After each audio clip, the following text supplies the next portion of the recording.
have you been in any altercations with other parents? Yes. At sport? Oh, can I hear some of those stories? Yeah. I saw an expression on your face that I don't see very often. So with Lakeland's basketball, she was playing basketball, man. That was fun to watch. She'd never played before.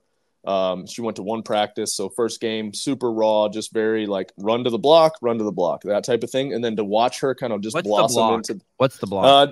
Down low. There's like the blocks on the baseline, or not on the baseline, but on the I don't even on the lane, I guess. And so she was just run to a spot, run to a spot, run to a spot, run to a spot. That's it. And then to watch her at the end of the season be like standing there reading plays and like hawking down balls, and just to see competitiveness come out of her was one of the coolest moments as a parent to watch. And so, you know, they're end of the season tournament. It's a city league. It's not even a travel team. There's this younger kid. He's probably early 20s, maybe even less than that.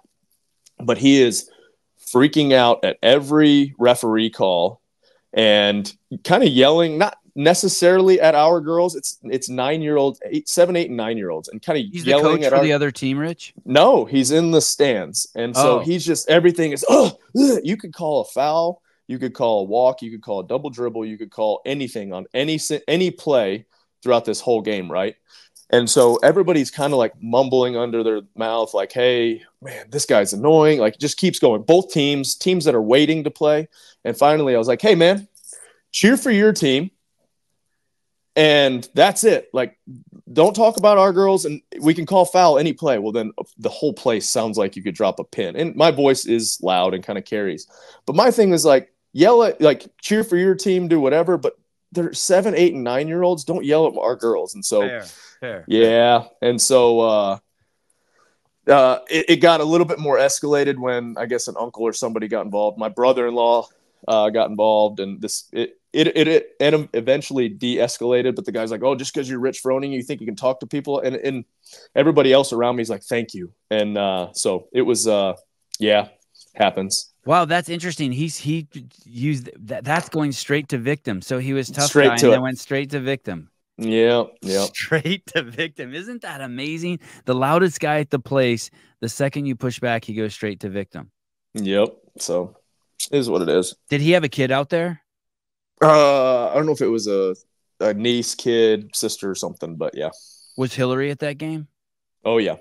And did she say anything to you? Like, Rich, don't say anything, or? No, she was over. Everybody in the area was over it. And we weren't even sitting we were sitting on the opposite side of even our team. So we were kind of with the other team's parents, because you get in there and there's another game that just got off the court and you're getting on. And so you're just like, find a seat, right? And then there was other teams, like I said, coming in that were watching, waiting for their game. And everybody was over this guy's antic, because it was obnoxious. It was too much, you know? Do you once you get outside, do you close the loop with them? Like, do you shake his hand, or do you do anything? They took it outside. I can't do anything in those situations. So I think that's why my brother-in-law was like, oh, I'm gonna say something. I'm not letting this go. And so Austin kind of went out. Like, I'm standing there on the court and I'm getting Lakeland, and all of a sudden I see that Austin had disappeared, and think to myself, oh, he's about to throw down with this guy. And I go outside and they're like going at it a little bit, and then finally it de-escalates. So it was interesting, that's for sure. I was like, damn it, why'd I gotta be that guy? But someone has to. What's crazy is someone has to be that guy. Yeah. It's worse when no one's that guy. Yeah, and that's the older you get, those things kind of happen. You know, like younger, I'd probably been like, just let it go. But, you know, it like wells up in you. And then so this was Trice's game a couple weeks ago.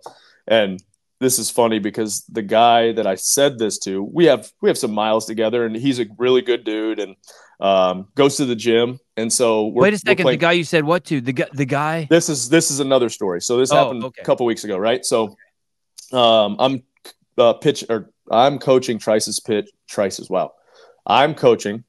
Trice's coach's pitch team. And so this is what's the pitch team? Basically, he plays baseball. And everybody plays baseball, and I throw the ball to our hitters. You can't field your position. You just throw it. And then, you know, you've got wherever they put it in play, the kids play baseball from there. But instead of watching kids, that sounds dangerous. It's pretty fun. You've got a glove, so you can protect yourself. I've been hit a couple of times. Like, the ball's dead and they have to redo it. So okay. It's 7, 8, 9-year-olds. We, I think, have maybe one 9-year-old. The rest of our kids are 7. So we're getting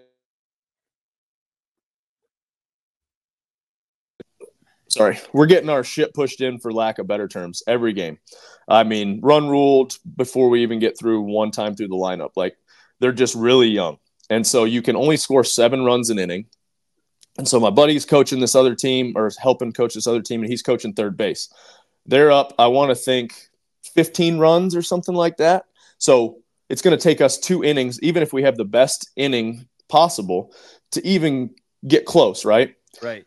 And so the ball's coming. What happens at 7, Rich? You just switch sides? You switch sides. Okay. And so so they've done that already a couple times to you. Exactly. And so it's a training league. Like, I'm a not everybody gets a medal. These kids need to learn to lose, that type of thing, right? So my rules are: play hard, listen to your coaches, nobody cry, and let's have some fun. That's my rules, right?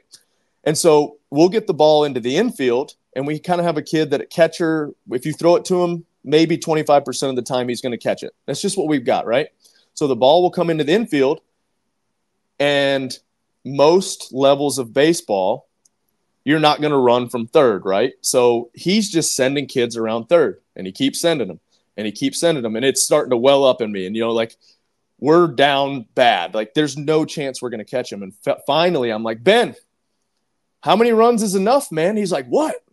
I'm just trying to teach him baseball. And I'm like, and this is me in our dugout on the first base side. He's coaching third, and I'm yelling at him, like, what's enough? And he's like, I'm just trying to teach him baseball. And I'm like, in no level of baseball do you keep running when the ball's in the infield.